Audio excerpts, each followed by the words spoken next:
Thank you to everyone joining us today from across the country and around the world. I'm Michael Higgs, the Virtual Programs Manager here at CCI.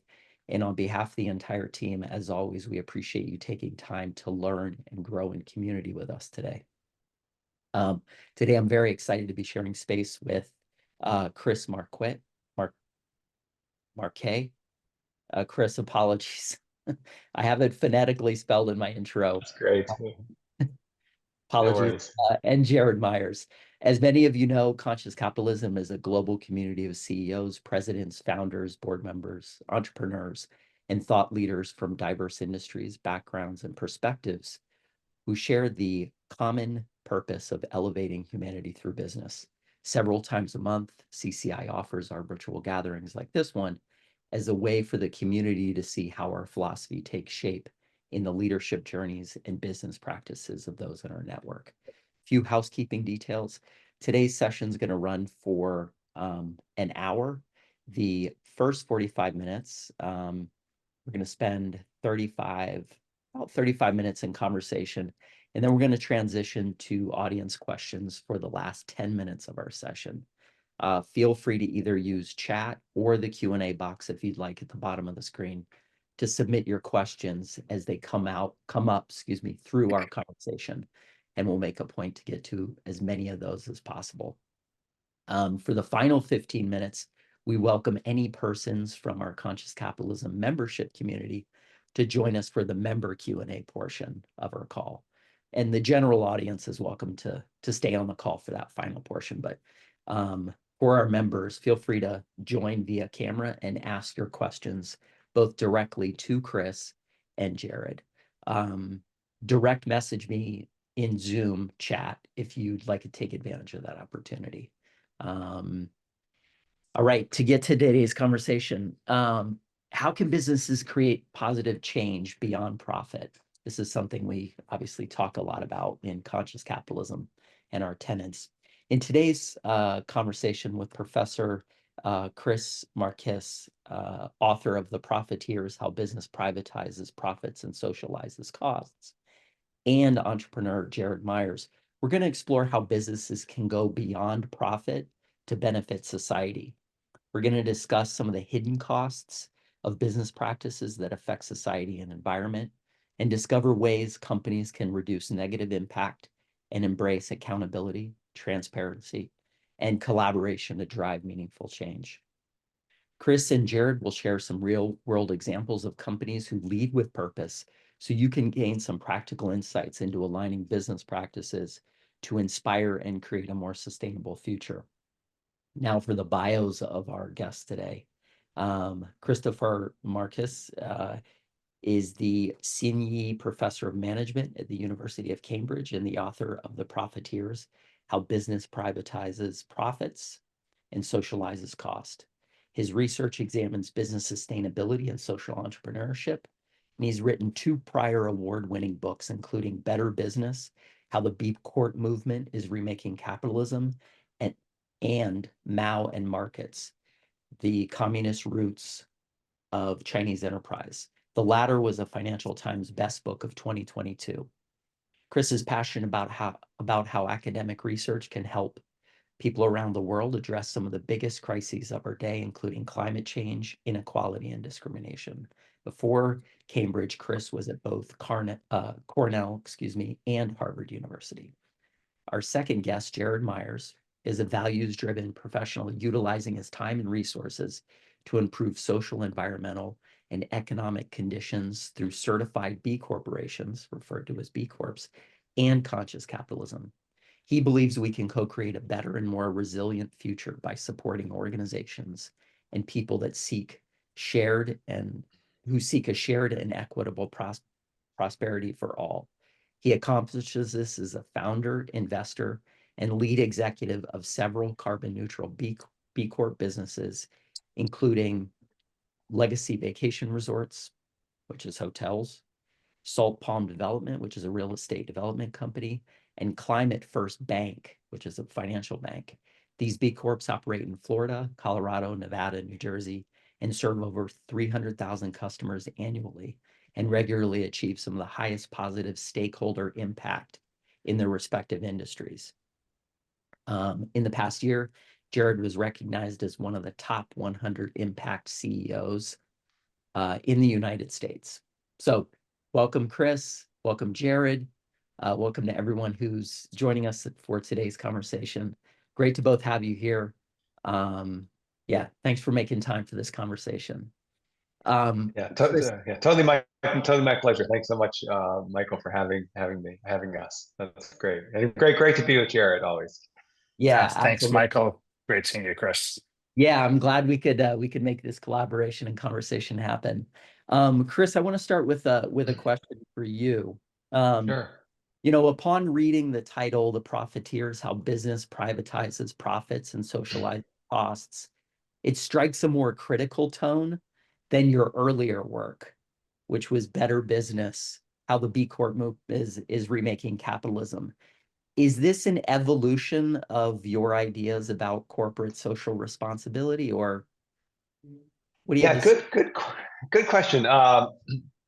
In some ways, the profiteers evolved very much out of Better Business, and a lot of it was, as I really researched and dug in to so many of the leading companies that I've studied over the years, I realized one of the things that really set, I think, the path breakers that were having a huge social environmental, impact were the ones that were really considering how their business model, really had a positive effect on resolving major social and environmental issues, more than just saying, we're going to manage stakeholders, or more than just saying we're going to do good, but actually look at the systems, in our world, and how we can, as a business community, try to work to resolve those.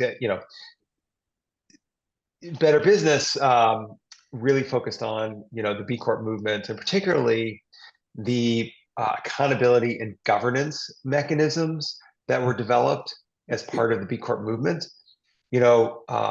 I'm sure a lot of the conscious capitalism folks on here, if not all of them, are familiar with B Corps. It's not so, there's about 8,500, 9,000 B Corps. The number of B Corps will always be relatively small because it's a rigorous certification and it's hard. I think there's a lot of value to going through that tough process, being part of a community, benchmarking, learning and holding yourself accountable. But why I wrote the book is that those processes and tools that were created can be used by all businesses to really be more conscious, more purpose-driven, better. And so my work overall really aims to sort of elevate, highlight, synthesize, create frameworks from how business can really be a powerful force for good. And the Profiteers really then looks at some of the headwinds in some ways. The culture and systems we're in are not set up for business to be, for it to be easy, unfortunately, for business to be conscious, to be to be purposeful.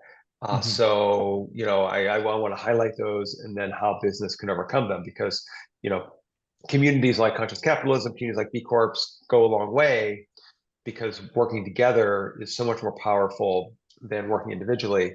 But I think we also need to be thinking about how we can change those underlying systems too. So all businesses can be like conscious capitalism businesses. All businesses can be like B Corps. Before I transition to a question for you, Jared, about your businesses that you operate, many of which, perhaps I think all, are actually B Corp certified. Correct me if I'm wrong. Chris, I want to get into just quickly a definition of terms. You speak a lot about hidden costs and externalities in your book. Can you highlight one or two examples of systemic gaps that companies exploit to create or avoid responsibility for their externalities? Yeah, I mean, sure. Probably the real famous one, nowadays real well known as carbon emissions. For centuries even, the air has been treated like a free landfill for the smoke and emissions from factories. This is something that has tremendous cost to our world, to the communities around the factories. So externalities really are summarized in the subtitle of my book, How Business Privatizes Profit and Socializes Costs.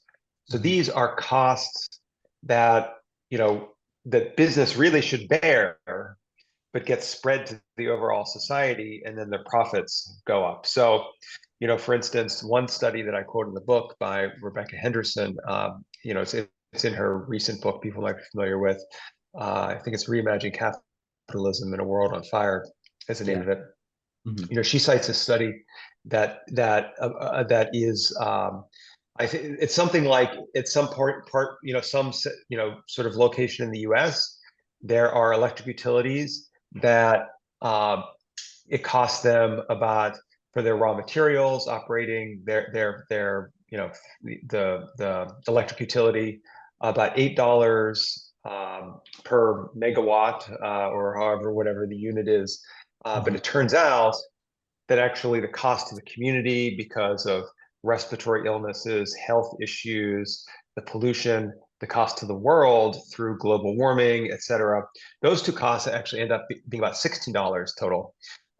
So, here you have a company that's paying $8, and they're getting a free ride basically for that $16, and we're all paying for it. And so I wrote this book because these externalities are endemic in our world. We see a lot of the environment ones, like carbon emissions, like waste. Plastic is a big one that I talk about in the book.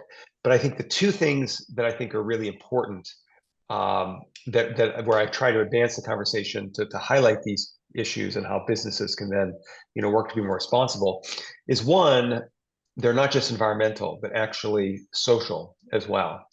So, things like labor in supply chains, where a lot of factories are sited, in our, sort of polluting factories are sited in, communities of color where disadvantaged people are. So one is that we need to think about the social externalities as well, but then also the fact that this is not a neutral economic and accounting process, an externality. That a lot of times people think like, oh, just something neutral like carbon, let's put a price on it. And I think pricing is important, regulation is important, but companies work very, very hard through lobbying, through PR communications, to really distract attention from these costs. So like carbon emissions, for instance, the Business Roundtable, who gets lauded for their 2019 statement of purpose, has worked really, really hard to not have carbon accounting, sort of rigorous carbon accounting, be in the SEC revised guidelines that just came out. So if they really were responsible, they would actually want to take on that accountability. They would want to actually have that accountability part of law, because then everyone would be subject to it. But they lobby against it. So I think this, the fact that these are not neutral, these are politically motivated, constructed, and then communicated, and work with PR, so we don't even realize them, I think is another really important aspect. Sorry for going on too long. I'm just passionate about it, and really annoys me, these companies. Indeed. Thank you, Chris. Jared, I think that sets up nicely for a question for you. I mean, you sit at the helm of several purpose-driven companies. And given your experience, can you share how these businesses address the issues that Chris is speaking to, such as the hidden costs and externalities? Sure, I'll be happy to, Michael. And thank you, Chris. I always enjoy hearing your explanations of these subject matters. I know you could talk for hours on it, and it's very important. So maybe I'll start with legacy vacation resorts to start off. I certainly can go to any other ones, but just in interest of time. There are all sorts of externalities that are attributable to how even we operate as a responsible business that we don't currently offset or account for, but we take steps intentionally to try to minimize those and work towards a positive. So I don't want to just paint a picture and say like, hey, B Corps and conscious capitalism companies have it all figured out. We do everything the right way.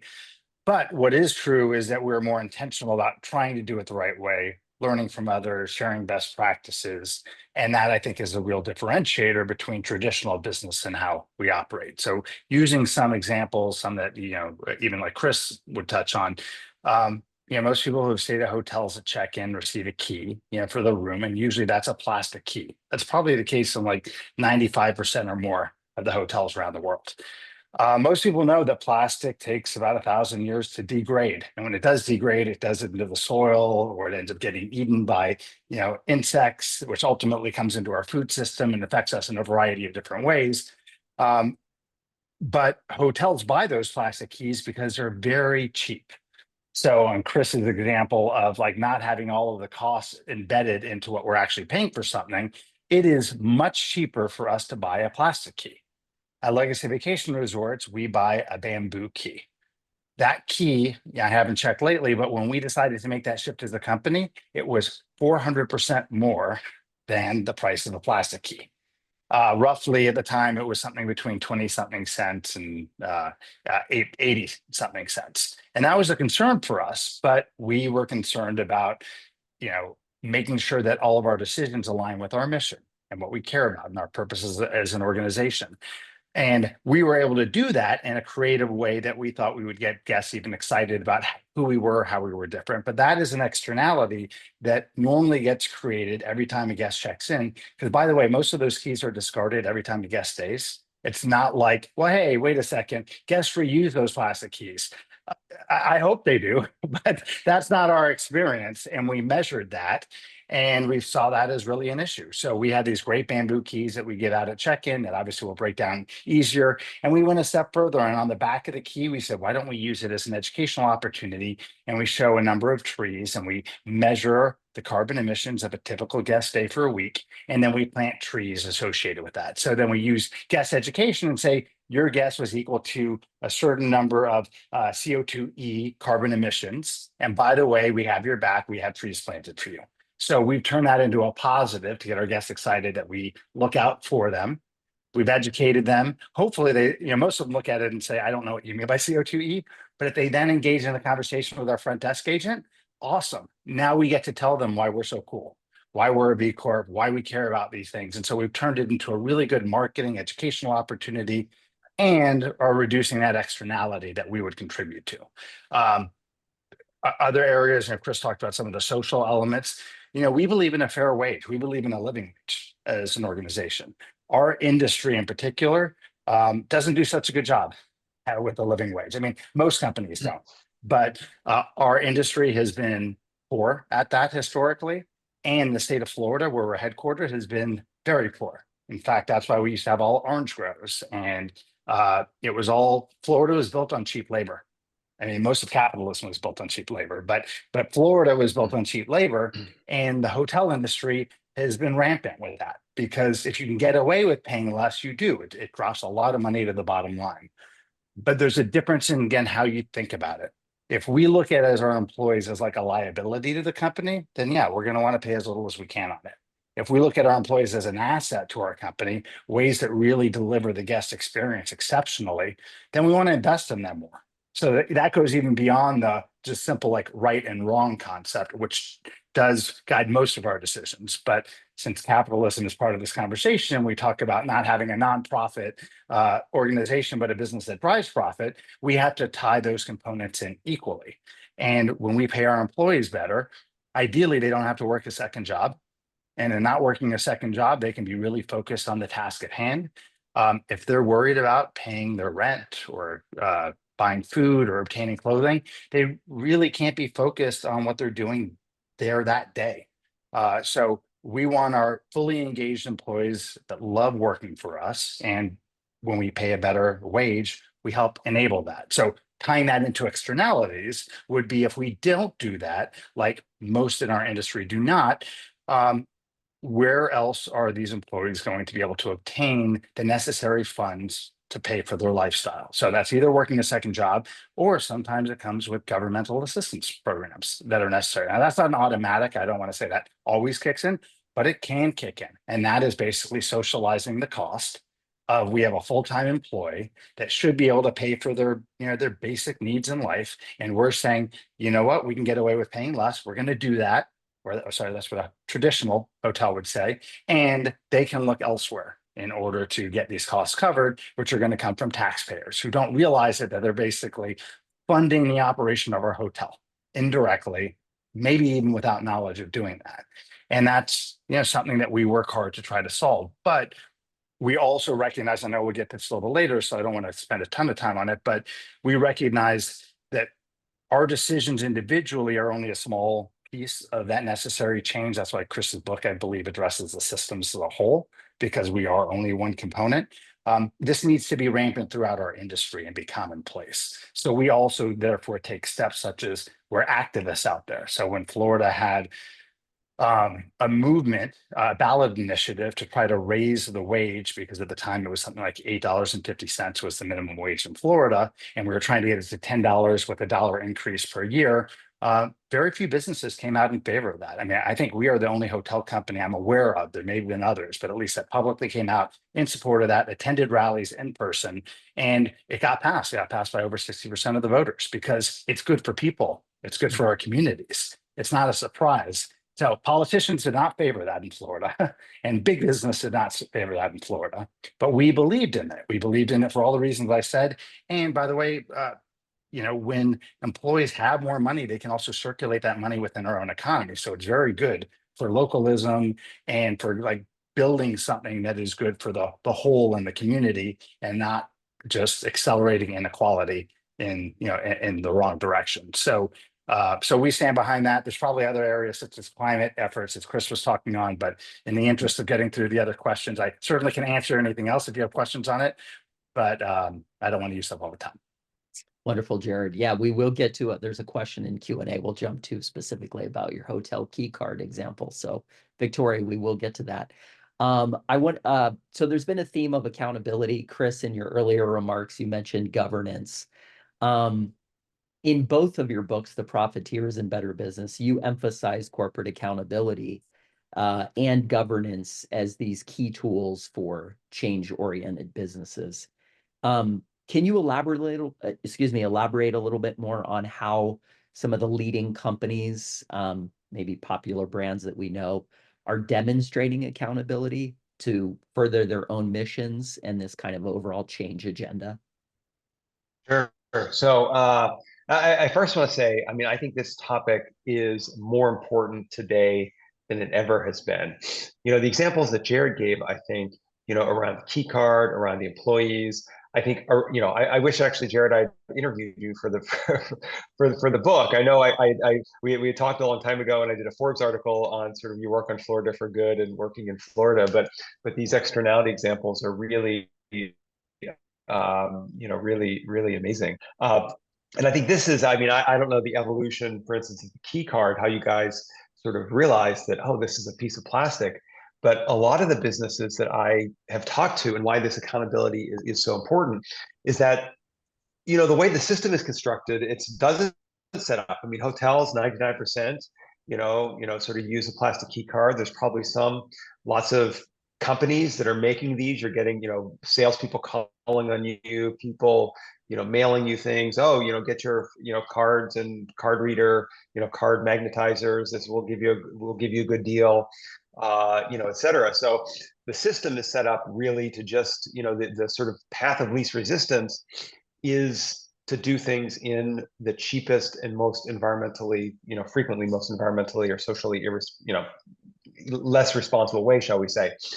However, when you really start to dig in to how the company is, you know, performing on, you know, we'll say sort of ESG, you know, environmental, social, and governance, this actually can really unlock a lot of sort of insights and knowledge. And, you know, so many of the companies that I've talked to, you know, even companies as sort of well-known and progressive and leading as Patagonia, you know, talk about how, you know, when they actually started an agriculture business with Patagonia Provisions, you know, actually how they would account for, you know, sort of impacts to the earth and soil, you know, really actually unlocked a lot of creative thinking. And they've now created this whole new regenerative organic certification process with Dr. Bronner's, the Rodell Institute, et cetera. So I think that accountability, because it helps you deeply understand what is going on in your business.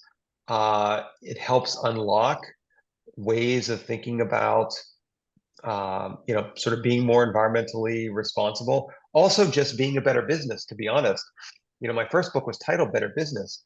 And the reason it was titled Better Business is because, I can't tell you when I did the interviews for that book, how many of the companies told me, we got into this because we really believe in social responsibility, environmental responsibility, and we wanted to hold ourselves accountable.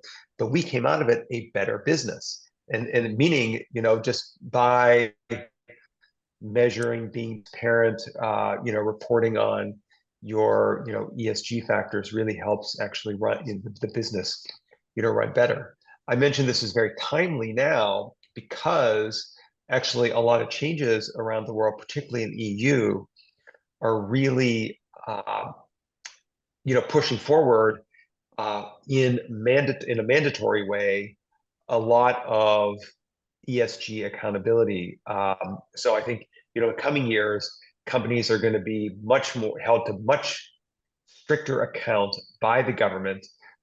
Their directors and senior leaders can be fined and potentially even go to jail if they misreport, their ESG factors. And so I think this is a very big deal. I mean, it's going to actually, if you have any sort of part of your business that touches the EU, you're going to be responsible for your entire global footprint. So I think that this is something where companies that are involved in conscious capitalism, B Corps that have started this process and really understand, how their company is working in an ESG way, I think are the ones that are really going to thrive in this next, sort of next phase. I think, there's a lot of contention and sort of political, wrangling, shall we say, around ESG. But I think the writing it's very clear, and very much, I think, because of how these EU guidelines are going to spill out. I mean, this is only going to increase in importance in the future. Thank you for that. And Jared, jumping to you, just as far as how your businesses implement accountability and governance, I think with governance, it might be self-evident alignment with the B Corp movement and your business structures. But can you just share a little bit about how you implement accountability and some of the governance mechanisms? Absolutely. One phrase that I think helps people understand also, because some people say, well, how's conscious capitalism different than B Corps? And they're very similar.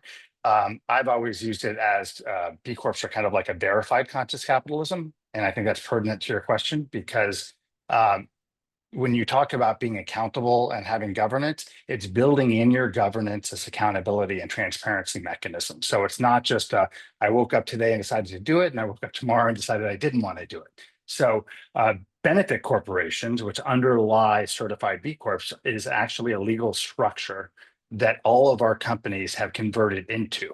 So originally we had companies that were either typical corporations or LLCs or partnerships. All of them converted into Florida benefit corporations where we're based.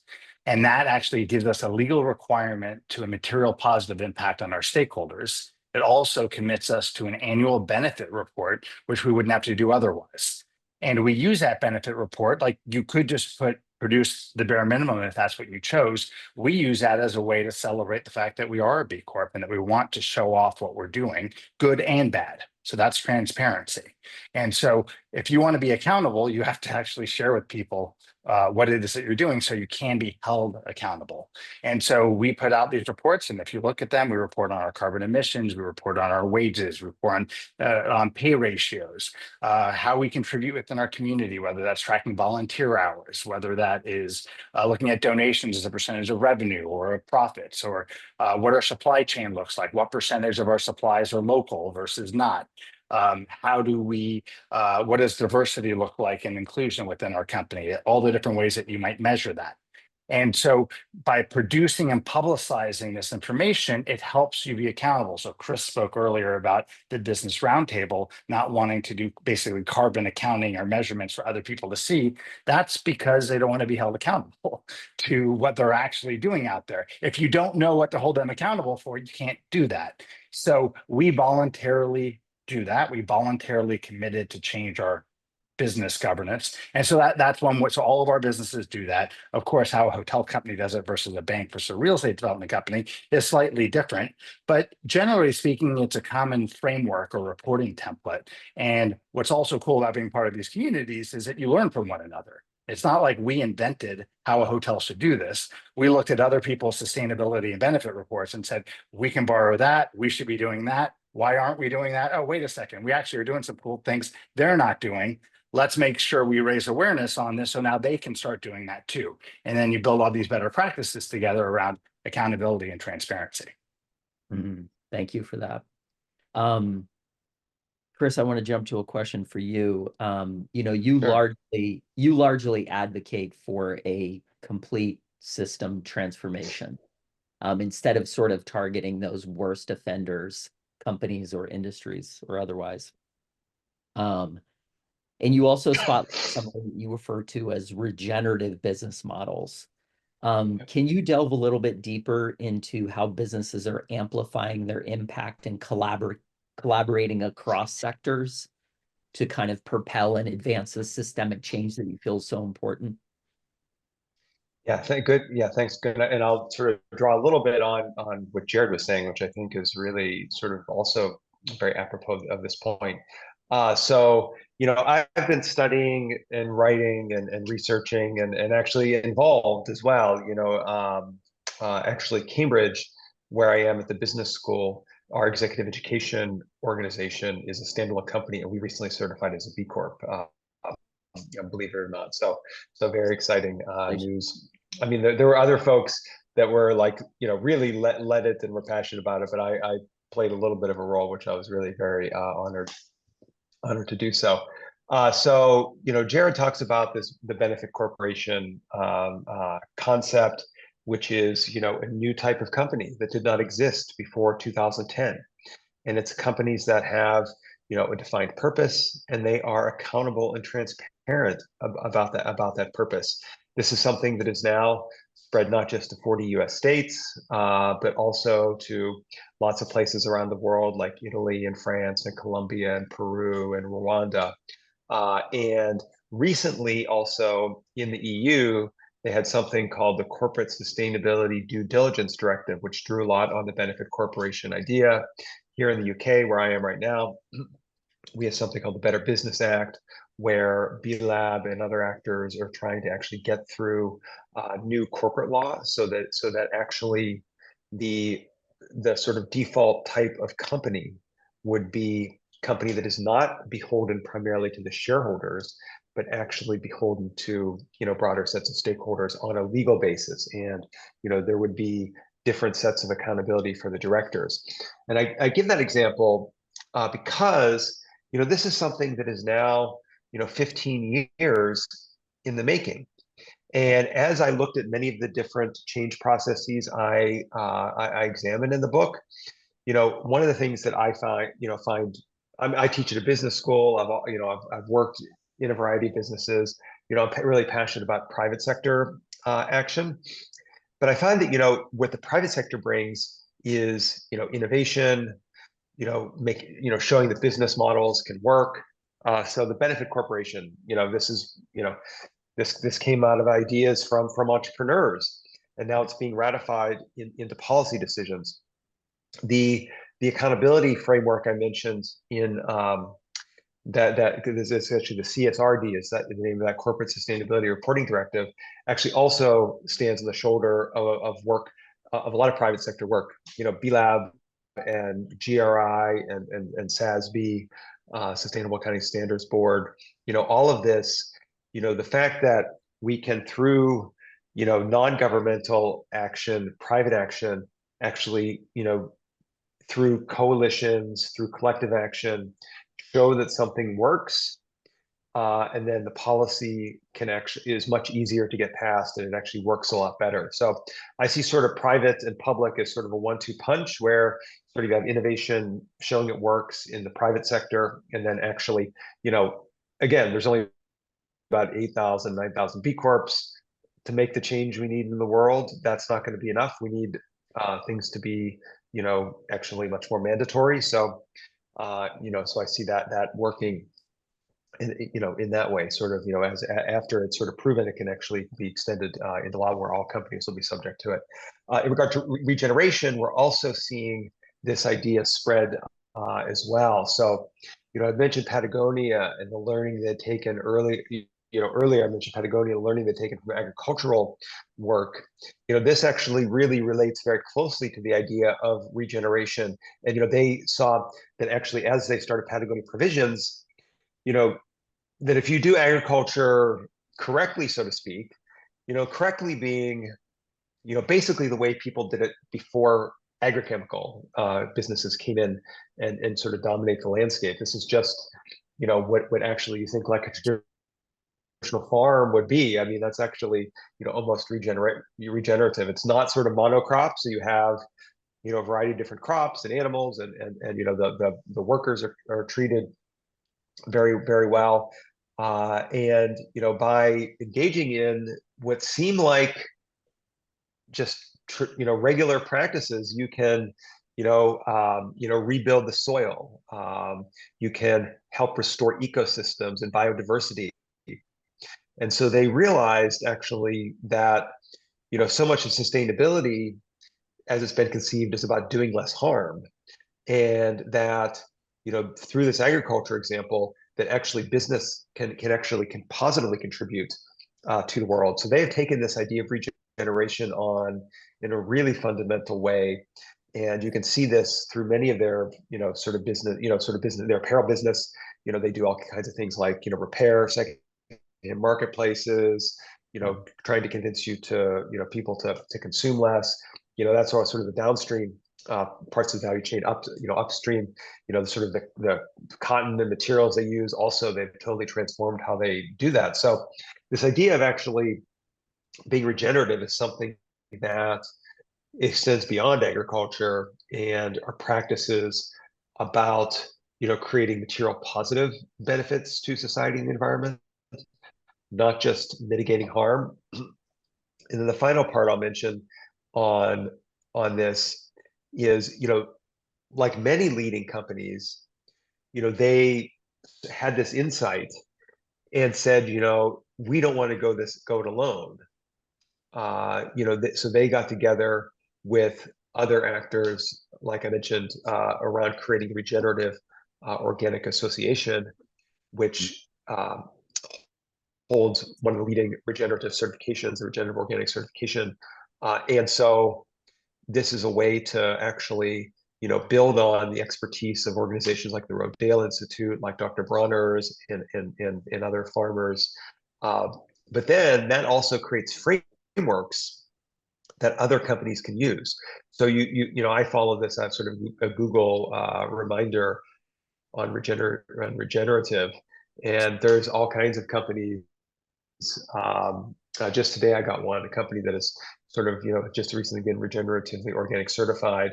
One of the favorites that I know of is Tablas Creek Winery in California. They're certified. So there are businesses across all different kinds of industries that are working with these principles of, not just depleting the world, but actually giving back. And I think that, as we think about the future of business and what our planet needs, we need more companies that are actively giving back and not just mitigating harm. Yeah, thank you for that. I want to make sure before we open up Q&A, and if it's okay with you, I think I'll ask this question of Jared, because I know, Jared, you really wanted to touch on this one.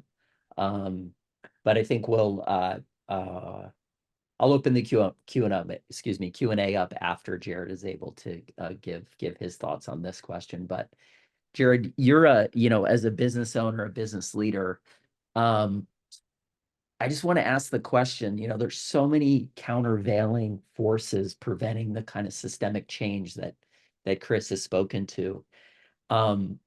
Why should a business leader even endeavor to do this work? I mean, you started, I think immediately I go to your Climate First Bank, which kind of seemed outside of your kind of the wheelhouse of your expertise in hospitality and real estate. But I guess just to come back, the why does a business leader actually choose to take this work on? of systemic change? It's a good question. I think I'll answer it like this, because there are times every business leader, every purpose-driven business leader, values-driven, conscious capitalist has faced questioning whether what they're doing really matters. Whether, and if you haven't, you're going to, but I imagine everyone on this call has. And something has to kind of get you back into the game as to like, why do you stick with it when you realize sometimes it could be easier to do the alternative? It's so much easier to maintain the status quo than to change it. But there's so many reasons to change it. And so for me, the reason that I stick with it when times get tough, and I think this is applicable to anyone that is a business leader, is I want to be happy. I want to be a fulfilled person during my life. When I wake up in the morning, I want reason to get out of bed. I am not motivated to get out of bed if I think my actions are going to cause harm to others. I don't care what amount of money it makes for me. If I know that the result of my actions are going to be exploitive or extractive, I don't want to get out of bed. It just doesn't motivate me to do that.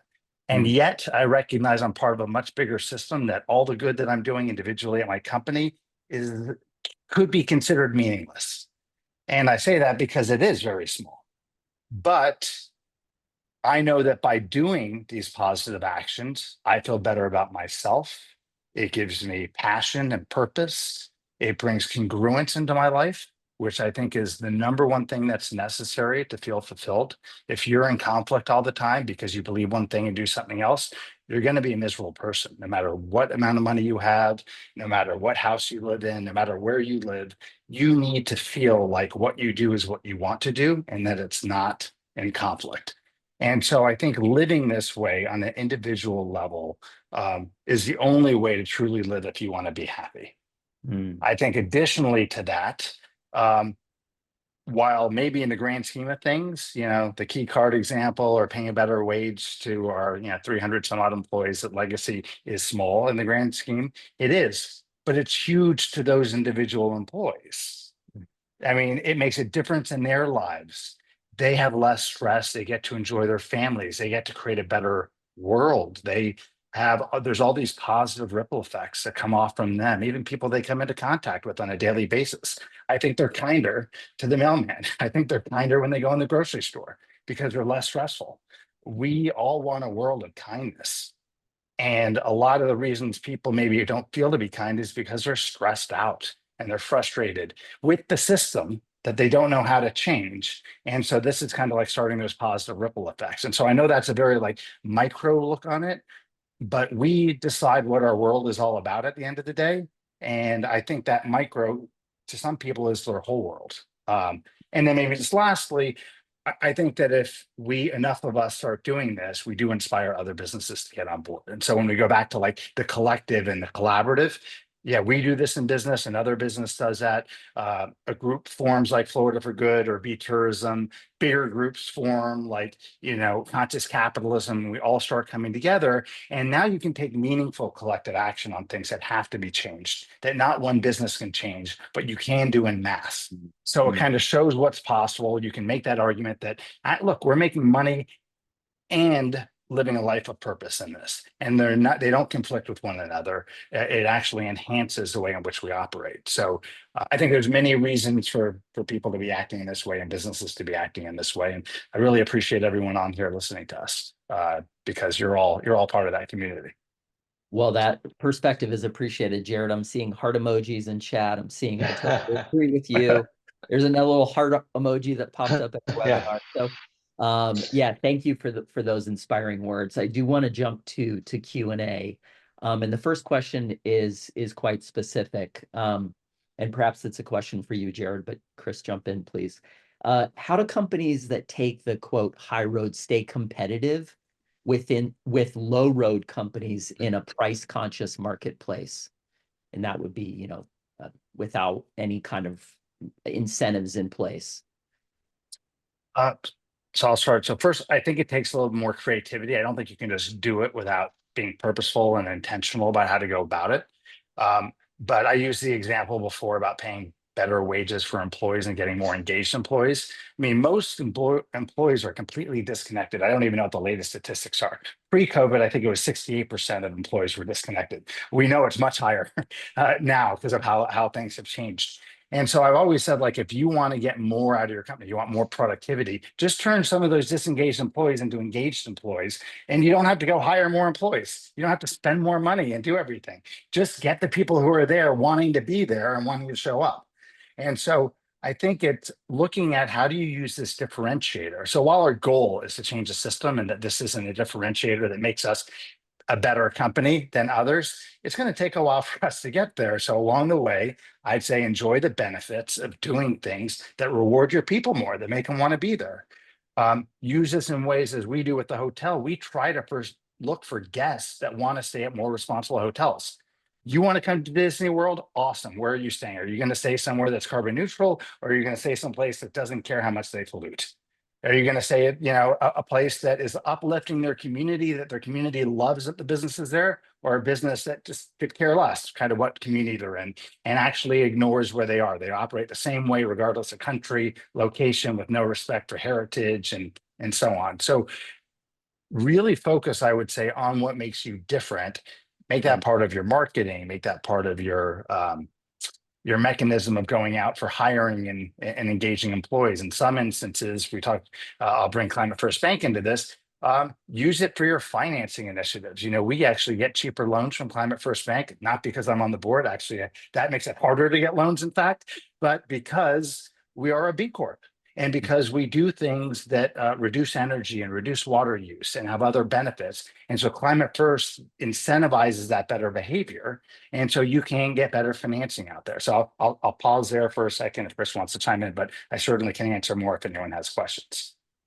Yeah, I mean, those are all, like amazing, sort of very specific and very tangible type examples. I mean, at a more general level, and I've now talked to hundreds of purpose-driven, passionate entrepreneurs, and it is about unlocking innovation and creativity.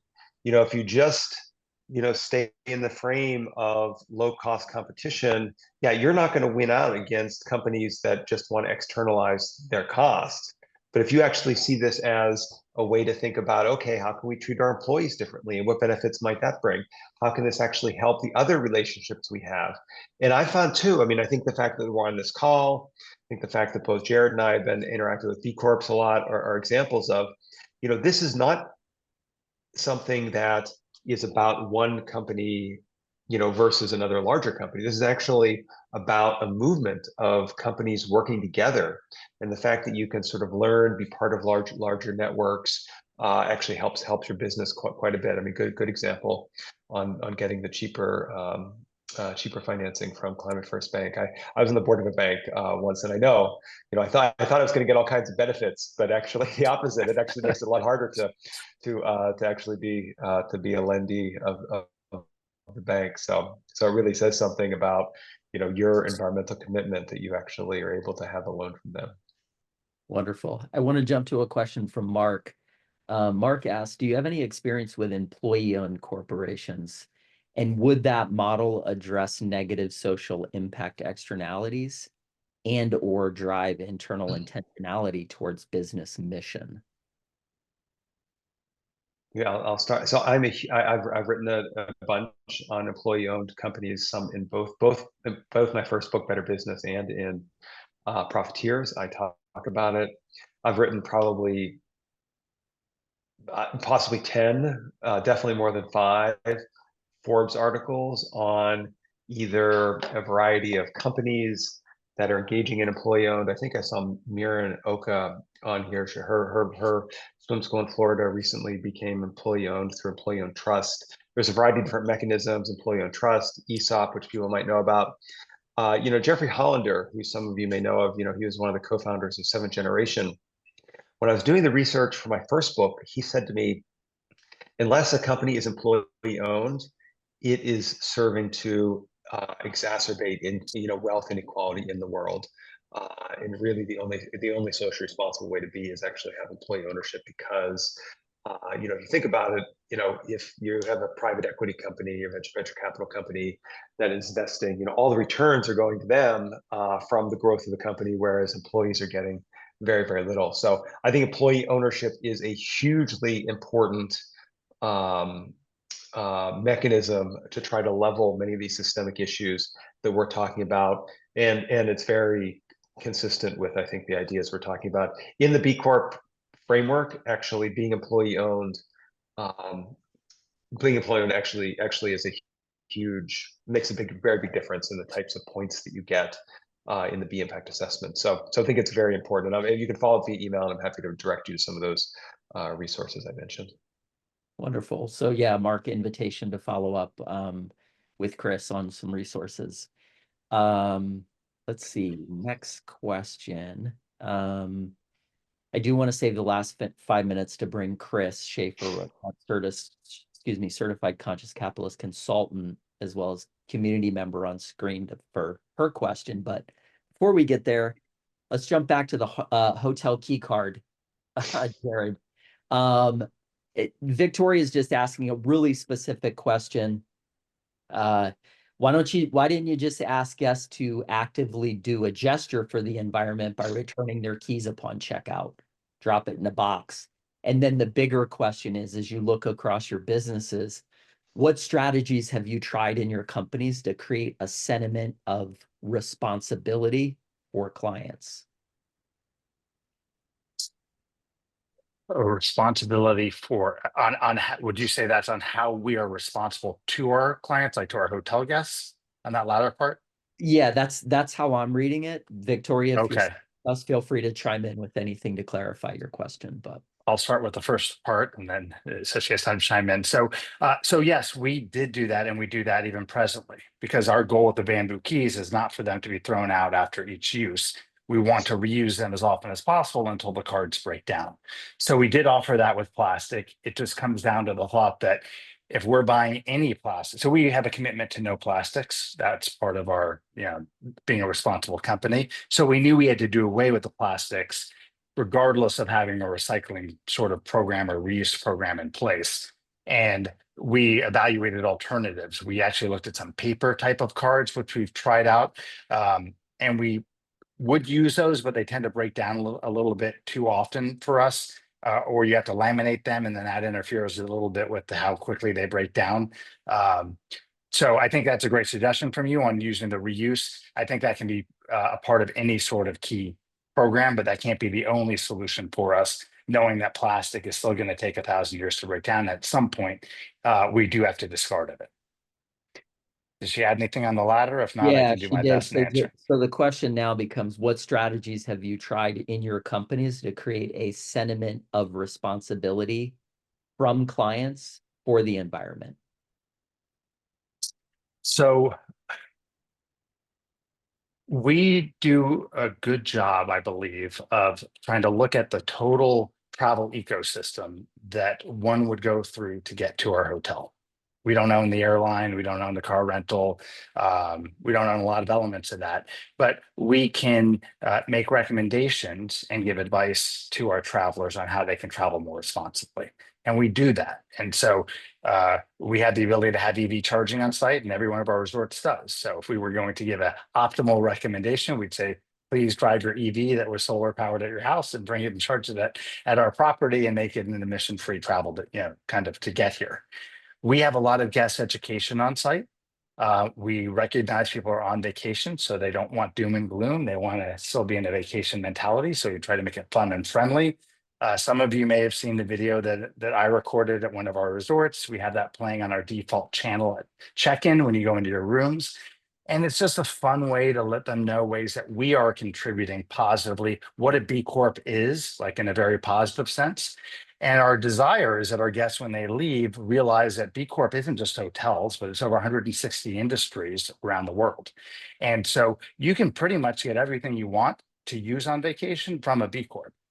Certainly conscious capitalism companies as well. And we do have conscious capitalism in that same video.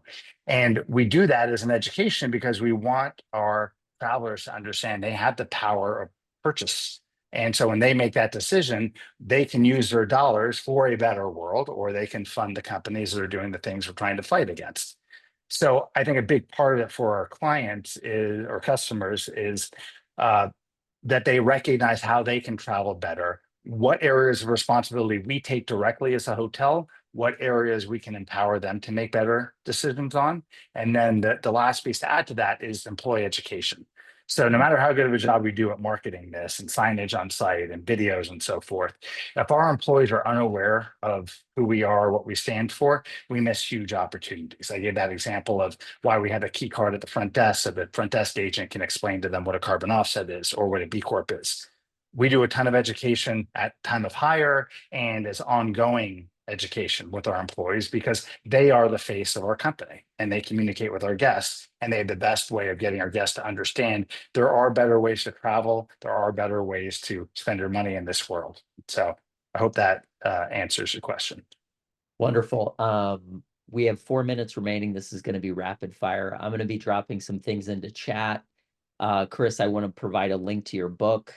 I also want to say at the rate at which you write books, I think you probably will have an opportunity to interview Jared in a future book. And then I also want to add a survey link. I think a measure of a great conversation is always the number of questions that are generated. And there's too many to get to today, but grateful for the time. Chris, I'm going to bring you up to just ask your final question. Then for the rest of it, I will go ahead and put some things in chat. Great. And let's see. That's Chris with a K, right? I think. And I'm just going to put. Oh, go ahead, Chris. So yeah, no. I'm going to put, so I don't have sort of all my stuff on employee ownership like centralized in one place, but I just Googled, my name, employee ownership, and, about 10 resources came up. I think Miran, the article I did in Forbes on aquatics was number 3 or number 4. So you'll be right there on the home screen as well. And I'm sure you're willing to talk to people about it too. And I do actually have sections in both Better Business and Profiteers on employee ownership. So anyways. And Mark, just quickly, Mark, I'm going to send you over Chris's email, which he provided. So I'll message that over to you. Yeah, happy to communicate further about this. Something that's really important, and I'm really happy to talk about it. Chris, welcome. Your question for Chris and Jared. Even if I could form the question, Jared, this is a contrast to each company knows that they're a small piece of making a change. We need a huge view of all of the changes, all of the impacts, all of the stakeholders that we're impacting. And is there a way to have this huge view and an accountability where companies could, truly offset the profit and destruction that they do with the social impacts that they could contribute? It's a macroeconomic question. The first idea that comes to mind, there probably are other ones, is that it probably starts with measurement. And that's a reason. I know we're talking about B Corp a lot, but one of the reasons I think we get attracted to that is that's how you become a B Corp. It's the impact assessment that you have to take. If we have enough companies reporting on the impacts that they create, then we can create that more macro view to see this is what's really happening.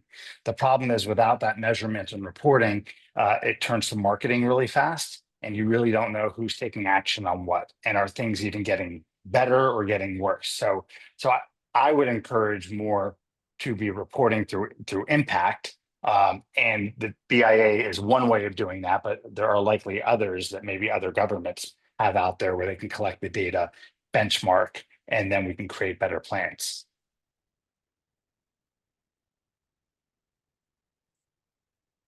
Chris, any thoughts on that?